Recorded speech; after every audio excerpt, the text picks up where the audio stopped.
So good evening. Today we are going to do something on data validation. So basically, data validation in Excel is a feature that allows you to control the type of data enter into a cell. So basically, configuring specific cells to accept only certain information. So we are going to restrict on the type of information you are getting from. Assuming you are collecting data, you always kind of restrict the kind of information you're getting from your respondents. So it's a good way to maintain accuracy and consistency. So when you set such kind of rules, it allows the respondent to only put um, a range of responses that have been restricted. Uh, the purpose of data validation is basically it stops people from entering or respondent from entering incorrect data in a cell. So we can restrict people from assuming you want age. Somebody might be thinking of if they give you the year of birth. No, you just need the age, which is the whole number. And it might range between, for example, between 18 to let's say 50. You want somebody who's between young adults, 18 to 40. So such kind of times you need to restrict. So data validation can help us do what? Stop people from entering incorrect data in a cell. Again, it keeps our data uniformly formatted. So in such a way that, for example, if you want somebody's first name, second name, you just need to restrict them to that order. Such a way that if they are going to, for example, if they provide the full name in just one cell, it's going to accept. Maybe you have maybe put a restriction on the number of characters within that name, so that at least somebody has to just give your name within required rules. Another thing, it basically enhances your overall data reliability. So reliability is basically, can somebody depend on this one? It's basically reproducibility of your information, the data you're having. Again, we talked about accuracy. That is basically the validation. So a valid, something that is valid, something that is accurate. And lastly, it creates a positive user experience, and it also allows you to have unique requirements. So assuming you're collecting data and you need specific that are very unique according to you, so you can be able to get that by just restricting the number of information that you get from the respondent. So let's jump to and demonstrate how to use. So I'm going to start with text. So you can restrict upon text. So texts are going to be name, just name, somebody's name. Then you can have, first let me just there's something here, just a moment. So I want to make sure that the cells, the sizes automatically adjust. So I'm going to use cells dot entire column, cells dot entire column dot auto fit. So that one will allow me to have the cells, the column would automatically adjust to fit like the text that is there. So if I have there, I can have a number. This can be number. Let me talk about whole number.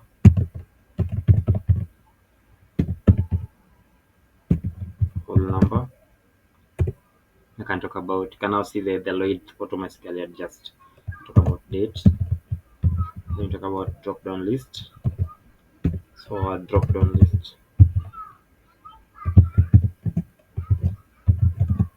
or just a list. So sometimes it's just a list. So if somebody tells you to come up with a list or a drop down list, that is the same thing. Sometimes you have emphasize on drop down list until if you tell somebody who's not so confident in his skills that you just need a list, they'll be like, how do I come up with a list now? The same thing, a drop down list. You can have date, you can have time, we can have decimal. So let me put decimal at this point. Control Shift Plus to have decimal. So basically that is it. So let me demonstrate that using just whatever here. Let me zoom in. So I just want to demonstrate that. Then let me use borders to make sure that you can see whatever I'm talking about. Let me bolden uh, the upper part bold, and then we're just going to have sequence, then control, then from B3 to through B B5. Let me have B10. Okay. So basically, if I type here, for example, I want now to apply a restriction on these cells. So the first thing is you need to highlight the entire. Don't worry about this one. This one will automatically adjust whenever I put a text here. So the first thing, you might not be having this data tab on your Excel. So what you need to do, how do you get the data tab? So this is where we're going to get the validation under data tools here. So you need to have these. You need to have these tab, and whatever we're going to do is at this point. So we, in our previous classes, we have learned how to use text to column. We have learned how to use autofill, flash fill. We have learned how to use creating groups, creating relationships and models, then removing duplicates. Here this is basically removing duplicates. And finally, the one that you're learning today is data validation, which is whatever I'm circling here, the one that is in blue. So the one that I have highlighted in blue, this is what you're going to learn today. So the first step, how do we get these data tab?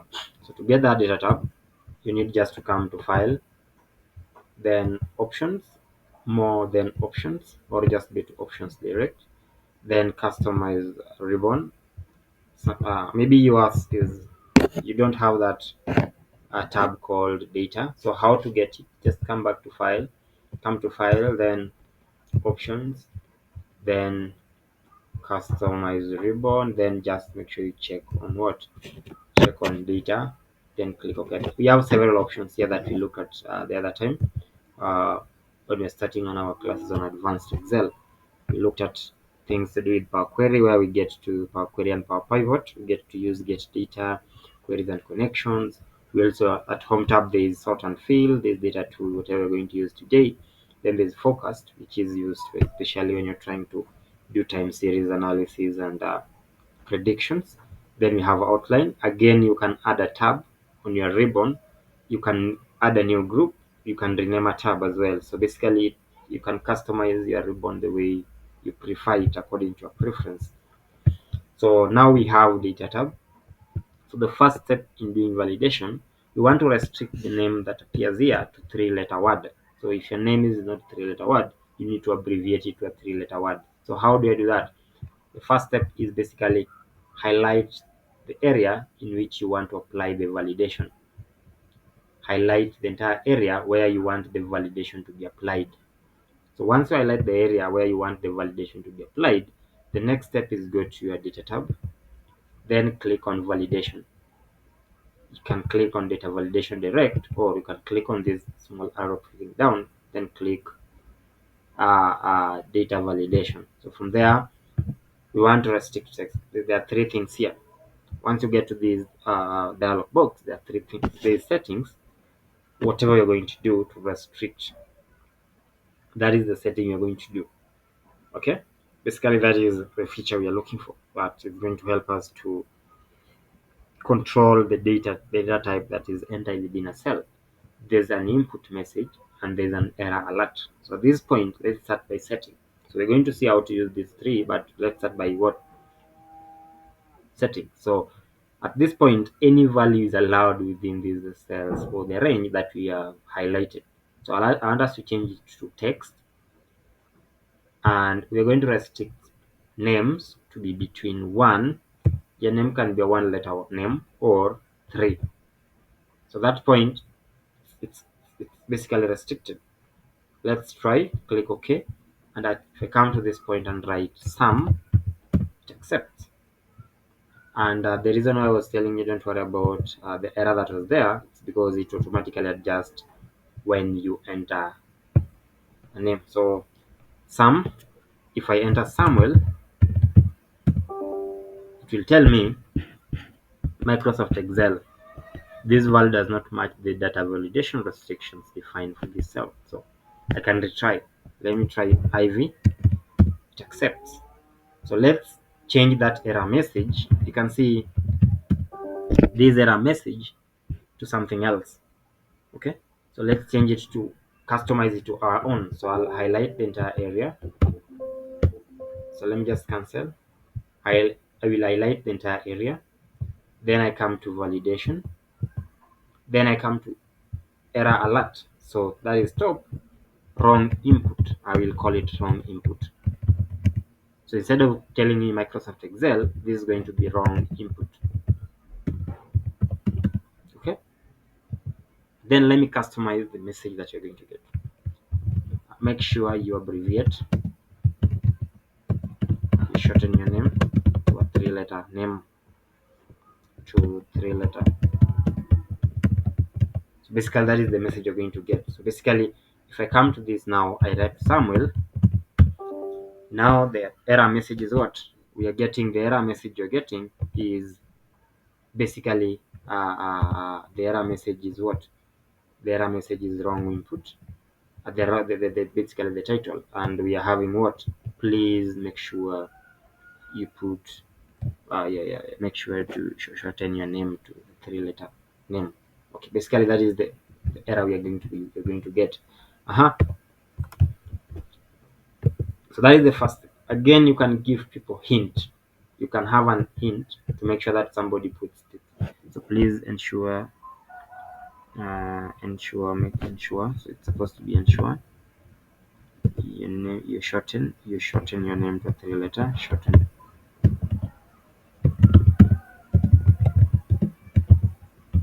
to 3 letters. Basically, that is the error message. So that is basically the error message you're getting here as Samuel. I didn't finish typing it well the other time. So basically, wrong input. Please ensure you shorten your name. You shorten your name to a 3-letter. So basically, it's supposed to be a 2. Cancel. Let me type it well. Please ensure you shorten your name. So this is your name to a 3 letters. Basically, that is as simple as that. So if I come to this point and type, for example, Benjamin, it won't accept. It will tell me wrong input. Please ensure you shorten your name to 3 letters. If I put it, for example, now I can have a job. You can now see it accepts. Again, we can give hints. So you've seen where you're trying to apply for a job online and you have some hints. So that is basically input message here. So the title is going to be hint. So this is the hint. If your name is more than 3 letter, please shorten it. For instance, if your name, shorten your name to 3 letter.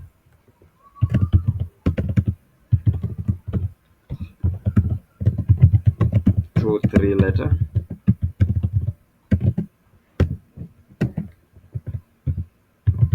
3 letters. 3 letters. Basically, that is it. Or 3 characters. So you can see I have hint at this point. So I can talk about Dan. I can talk about Joy. I can talk about Ken. And finally, the last person I can talk about. Vin or Vic. We talk about Vic. Basically, Victor. So that is how simple is that. That simple. So you can have an input and a hint, but just the first thing you highlight the entire area. Come to validation. From the validation, you need to check. Click on data validation. Click on data validation. Then input. Make sure you give a minimum number of then the maximum. We have again input message, which is hint, shorten your name to 3 letters. Then the error, if somebody goes on and put name that is not more than 3 letter, please ensure your name, you shorten your name to 3 letters. Basically, that is it. Simple as that. Let's do whole numbers. So I'll do it first. Whole number. Come to validation. So at this point, I'm going to just any value is selected. So whole number between a range of, assuming this is your age. So between some, we're looking for somebody between to 30. Again, if I put 40, it won't accept. This message is boring. I can change it by just clicking, highlighting the entire area again, come to validation. Then I want just to make sure that this is the wrong input. Incorrect.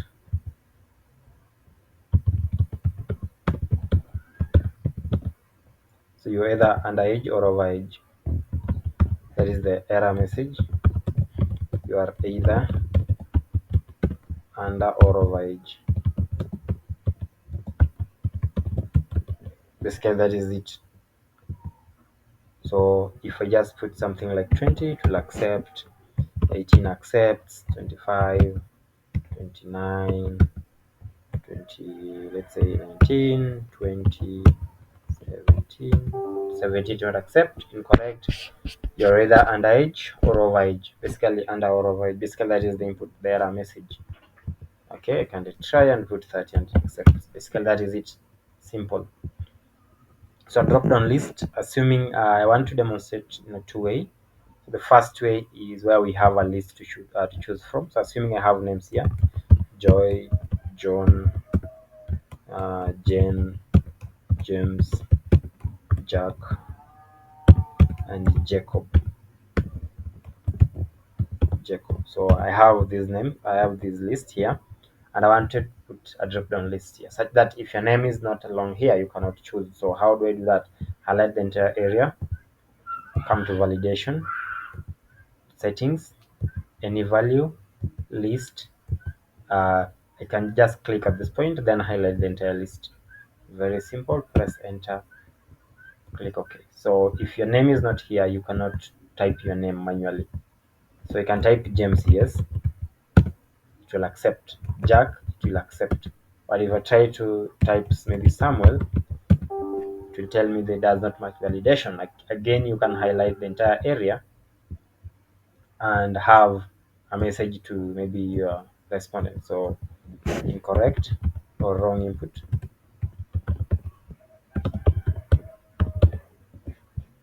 Again, I can just leave it that way. So again, if I try Sam, this does not match the validation restriction applied here. So validation is basically a restriction. I can choose within these ones, the ones that I'm having. Very simple. Yeah, so that is it. Decimal, the same. Just apply, have validation, come to settings, make sure the number has to be decimal. So basically you need between 1, let's say, to say 10. So if somebody tries to put 11.5, it will not accept.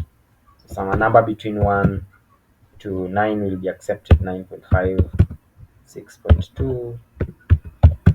If I try 19, it will not accept. Again, configure the message, make sure you have a message that is at least acceptable.